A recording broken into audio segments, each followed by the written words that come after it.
ETF index mutual funds నేర్చుకుని stock మార్కెట్లో రాణించాలనుకుంటున్నారా? వెంటనే ఈ నెంబర్కి కాల్ చేయండి. నమస్తే రమ్మగారు. నమస్తే జయ. రమ్మగారు, కొంతమందిని మనం చూస్తుంటే వాళ్ళకి ఏదన్నా ఎంత దురదృష్టం ఉన్నా సరే దాన్ని అదృష్టంగా మార్చేసుకుంటారండి. వచ్చిన నష్టాన్ని కూడా లాభం కింద కన్వర్ట్ చేసేసుకుంటారు. అది ఇది రివర్స్ కూడా. కొంతమంది ఎంత అదృష్టవంతులున్నా అది దురదృష్టంగా మారిపోతూ ఉంటుంది. ఇటు తటు అటు ఇటు మారిపోతూ ఉంటాయి కదా. అదే వాళ్ళ టైంని బట్టి మనుషుల మైండ్ సెట్ కూడా జయ.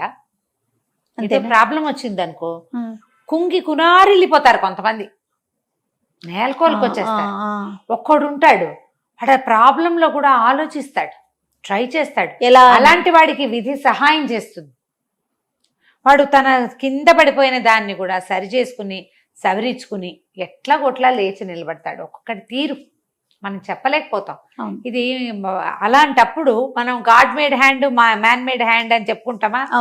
అరచేతుల్లో ఒకటి దేవుడు చేస్తాడు, రెండోది మనిషి చేసుకుంటాడు.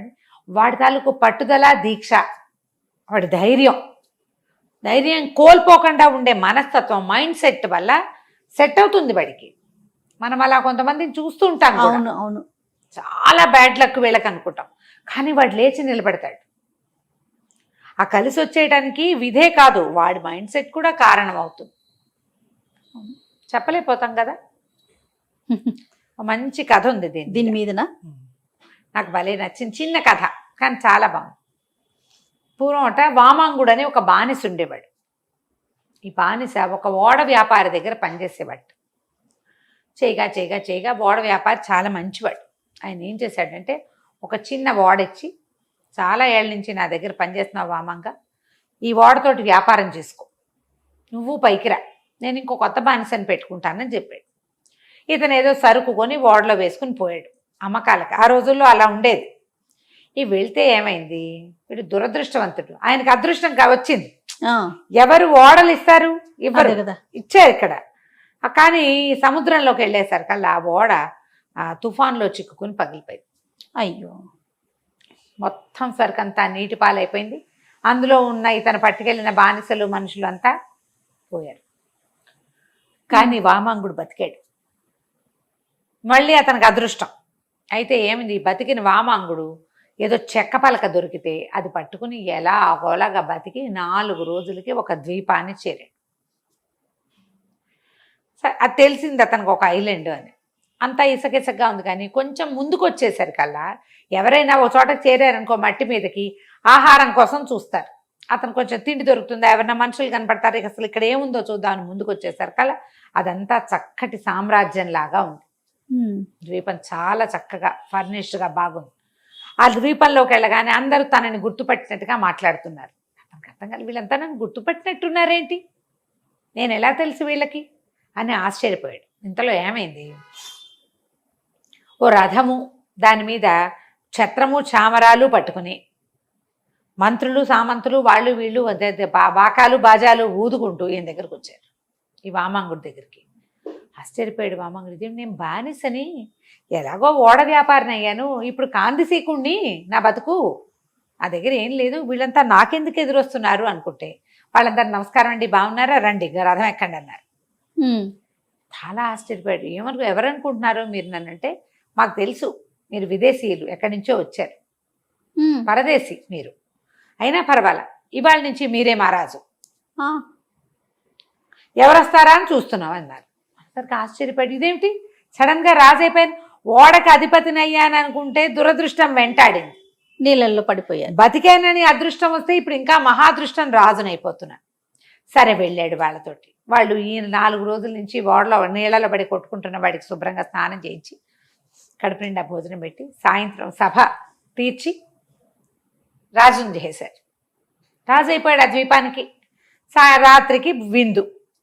ఆ రాత్రి విందులో కూర్చున్నప్పుడు అడిగాడు, ఏమిటి ఈ కథ, ఇలా కొత్తగా వచ్చిన పరదేశం రాజును ఎందుకు చేస్తున్నారంటే, ఈ ద్వీపం ఎన్నేళ్ల నుంచో ఇక్కడ సంపదలు ఉన్నాయి, మాకు పనులు ఉన్నాయి, తిండి ఉంది, అన్నీ ఉన్నాయి, కానీ క్రమబద్ధమైన రాచరికం మాకు లేదు, రాజులు లేరు మాకు, లేక మేము ఏం చేయాలి ఏం చెందకూడదు మాకు తెలియదు, ఏవో రకరకాలుగా చేసుకుంటూ ఉండేవాళ్ళం. అయితే ఒక పరదేశి, ఒక ఆయన, ఒక మహాముని ఇక్కడికి వచ్చాడు. ఆయన చాలా జ్ఞాని. ఆయన ఇక్కడికి వచ్చి మా రాజ్యపు పగ్గాలు చేపట్టాడు. ఏం చెప్పాడంటే, మీలో మీరు ఇలా గొడవలు పడుతూ ఉండకూడదు, మీకు ఒక రాజు ఉండాలి. మీలో ఒకడు రాజు అయితే మిగిలిన వాళ్ళు వాడికి సమాధానం చెప్పాలి, ఎందుకంటే అందరూ సమానమైన వాళ్ళు అక్కడ. అందుకని పరదేశిని రాజుని చేయండి. ఎవడు పరదేశి వస్తే వాడు రాజు అయిపోతాడు. సంవత్సరమే, ఏడాది తర్వాత వాడిని తీసుకెళ్ళి ఈ దేశానికి ఒక మూలగా ఉన్న ఒక అడవిలో వదిలిపెట్టేయండి. ఏడాదే వాడు రాజు. ఎక్కువ కాలం ఉంటే వాడికి మీ మీద ఆధిపత్యం వచ్చేస్తుంది. కొత్త వాడికి ఆధిపత్యం ఎందుకు ఇవ్వాలి? అంతే, ఇవ్వద్దు. ఏటా ఒక కొత్త రాజుని ఎన్నుకోండి అని మాకు బోధించాడు. మేము ఇప్పటికీ ఎంతమందో రాజులను ఎన్నుకున్నాం. ఇప్పుడు ఇవాళ మీరు వచ్చారు అనేసరికి బాగానే ఉంది. కాకపోతే ఏడాది తర్వాత నన్ను ఏం చేస్తారు అని ఈయనకి డౌట్ వచ్చింది. అడవిలో వదిలిపెడతాం అంతే, ఇక మేమేం చెయ్యం, మేము తిండి గిండి ఏమి ఇవ్వం, తీసుకెళ్ళి అడవిలో వదిలిపెట్టేయటమే, మీ చావు మీరు చావడమే, పోతే పోతారు ఉంటే ఉంటారు, అయ్యో అంతే. ఏడాది రాజభోగాలు అనుభవిస్తారు వీళ్ళు. భోగము ఉంటుంది, అడ్మినిస్ట్రేషన్ నడిపే అవకాశం కూడా ఉంటుంది. ఈ వామాంగుడు బానిసగా పనిచేస్తున్నవాడు. అతనికి ఈ రాజవైభవాలు అవన్నీ అవసరం లేదు, సింపుల్ లివింగ్ వాడు. సరే, రాజు అయిపోయాక ఇక్కడున్న అడ్మినిస్ట్రేషన్ అంతా హ్యాండిల్ చేశాడు. కొంచెం చేశాక ఒక 15-20 రోజుల్లో అతనికి ఏమనిపించింది, రేపు నన్ను ఎక్కడ వదిలిపెడతారో అదేమిటో చూసొద్దాం అనుకున్నాడు. కొంతమందిని అడిగాడు, వాళ్ళు తీసుకుపోయారు. వెళ్తే అక్కడికి చూస్తే పెద్ద అడవి, మనుష్య సంచారమే లేదు.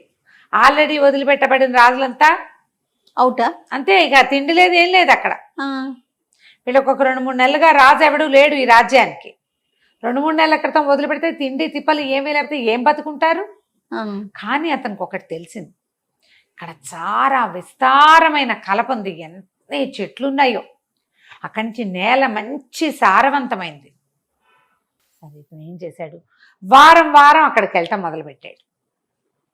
ఇక్కడ అడ్మినిస్ట్రేషన్ చూస్తూనే ఇక్కడి నుంచి కొంతమంది సైనికుల్ని తీసుకెళ్ళి అక్కడ వ్యవసాయం మొదలుపెట్టించాడు. చెట్లన్నీ కొట్టించి బిల్డింగ్లు ఏవో నిర్మింపజేశాడు, భవనాలు ముందుగానే రెడీ చేసుకుంటున్నాడు. అక్కడి నుంచి ఓ పక్కన మంచి సారవంతమైన నేల, వ్యవసాయం మొదలు పెట్టేశాడు. మరి అక్కడ పని చేయటానికి రోజు ఇక్కడి నుంచి ఎవరు వెళ్తారు, ఓ గుంపుని సమూహాన్ని పట్టుకెళ్ళి అక్కడ పడేశాడు పని చేయటానికి. మెల్లిగా వాళ్ళు అక్కడ ఉండేసరికల్లా వాళ్ళ చుట్టాలు ఈ ఊళ్ళో ఉన్న వాళ్ళు ఏం చేస్తారు, మెల్లిగా అడవిలో రాజ్యానికి వెళ్ళడం మొదలు పెట్టారు. చుట్టాలు పక్కాలు పెళ్లి సంబంధాలు ఏముంది, 6 నెలలు గడిచేసరికి అక్కడ ప్రపంచ నిర్మాణం జరిగిపోతుంది. అక్కడి నుంచి పెద్ద పెద్ద వాళ్ళు, ఇప్పుడు శిల్పులు, వాళ్ళు బిల్డింగ్ కట్టడానికి ఇక్కడి నుంచి కల పని చేసే వాళ్ళంతా వెళ్ళాలా. ముందు చెట్లు కొట్టేవాళ్ళు మాత్రమే వెళ్ళారు, తర్వాత చెట్లు కోసేవాడు వెళ్ళాడు. కొట్టేవాడు కోసేవాడు అక్కడే ఉండిపోయారు. హాయిగా ఫ్రెష్ ఎయిర్, కొత్తగా పంటలు, తొలి పంటలు మహారుచి, ఉండిపోయారు. క్రమంగా ఏమైంది, అక్కడ పూర్తిగా ఒక నగర నిర్మాణం జరుగుతూ ఉంది, అమరావతి లాగా. సరే, సంవత్సరం అయిపోయింది. ఏడాది అయిపోగానే రాజుగారిని, మిమ్మల్ని రేపు పంపించేస్తామండి అన్నారు. అలాగే అన్నాడు హ్యాపీగా. ఈయన్ని పంపించడానికి వచ్చిన అధికారులు నిర్ఘాంతపోయారు. ఇదేది అడవేది, ఇక్కడ ఒక నగరం ఉంది. వాళ్ళ నగరం అంతా తిరిగి చూశారు. అక్కడి నుంచి మర్నాడు ఈ ఊళ్ళో ఉన్న సంపన్న గృహస్థులంతా వచ్చి చూశారు. అడవి లేదు. 3 రోజుల తర్వాత వాళ్ళు ఒక పెద్ద సభ పెట్టుకుని, ఈ నగరాన్ని ఆ నగరాన్ని కలిపేద్దాం, 2 నగరాలకి ఒకడే రాజు వామాంగుడు. ముందున్న రాజులకు ఆ తెలివి లేక, ఈ విషయం అందరికీ తెలుసు, నిన్ను ఏడాది తర్వాత వదిలేస్తామని చెప్తే ఏడాది తర్వాత వదిలించుకుని చచ్చిపోవడానికి సిద్ధపడ్డారు వాళ్ళు. ఇతను మాత్రం ఏం చేశాడు, ఒక ప్రపంచాన్ని నిర్మించేశాడు. విజనరీ, అది దూరదృష్టి కలిగిన వాడు. విజన్ ఉన్నవాడు ఎప్పుడు రాజుగా రాణిస్తాడు. ఆలోచించుకుని ఈ 2 మహానగరాలకి ఇతన్నే వామాంగుడే రాజు కావాలని ఆలోచించి, ప్రజలకి బుద్ధి ఉంది, అతని విజన్ని వాళ్ళు గౌరవించి అతన్నే రాజు చేసుకున్నాడు. శాశ్వతంగా వామాంగుడు రాజు అయిపోయాడు. తర్వాత కాలంలో ఈ సంపన్న గృహస్థుల్లో ఒకళ్ళిద్దరి అమ్మాయిల్ని ఇచ్చి అతనికి వివాహం చేశారు. అతని సంతానం రాజులయ్యారు. ఆ తర్వాత అతనిదే ఇక్కడ రాజ్యాధికారం కూడా అయిపోయింది. 2 మహానగరాలు కథ కంచికి మనం ఇంటికి. ఎంత తెలివిగా చూడండి. నమస్తే. నమస్తే.